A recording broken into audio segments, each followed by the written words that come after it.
Quatrième rendez-vous à présent à Brumat. Cécile Pour et Thierry Citer nous emmènent, vous le savez, chaque soir découvrir des lieux, des personnages de cette commune. Et à 19h15, eh bien, il est l'heure du thé. Bonjour, aujourd'hui nous sommes à l'Escalier.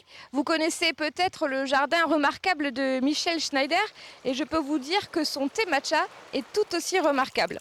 Suivez-moi. On commence d'abord par une ablution, c'est ça? Voilà, c'est ça. Cette pierre, avec ses accessoires, ça s'appelle un tsukubai. La main gauche, la main droite et la bouche, symboliquement. Moi, je ne suis pas maître de thé. Il faut une vie pour être maître de thé. Mais je sais faire du thé matcha. Assez bien, on va dire. Déjà enfant, j'aimais l'esthétique japonaise. Je dessinais à la japonaise. Je l'ai cristallisé quand j'ai découvert la nourriture japonaise dans un livre. Et là, ça a été le choc. Je me suis dit, mais ça y est, je suis chez moi. C'est un thé vert japonais. Le grand thé vert de cérémonie, c'est le gyokuro.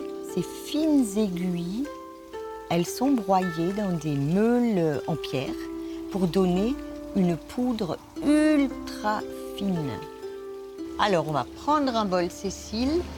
On va prélever une petite dose de thé vert. On va dire 2 fois ça. C'est une louche traditionnelle et elle est pratique pour extraire l'eau de la tetsubin, de la petite théière en fonte. C'est leur bouilloire d'ailleurs. Nos théières en fonte, c'est à l'origine des bouilloires.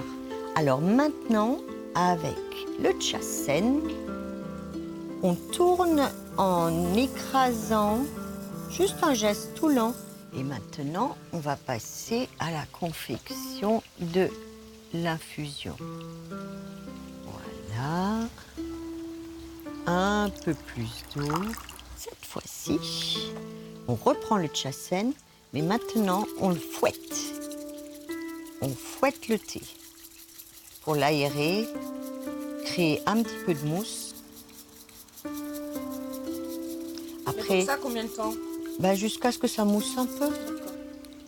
On peut faire un peu de bruit. Ah, il faut faire du bruit? Un petit peu, on peut.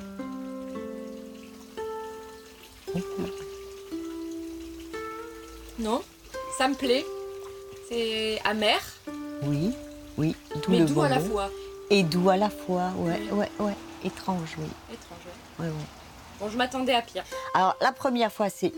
on dirait du jus d'épinard, pour moi. Après, deuxième gorgée. Et puis, après, la troisième.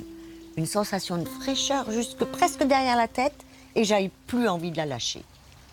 Et depuis, je suis quasiment addict à ce breuvage. Je vais essayer de reproduire ça à la maison, même si je vous avoue que je suis beaucoup moins bien équipée que vous. Quant à nous, on se dit au revoir. C'était notre dernière étape de ce périple à Brumat. La semaine prochaine, un autre lieu, des autres histoires.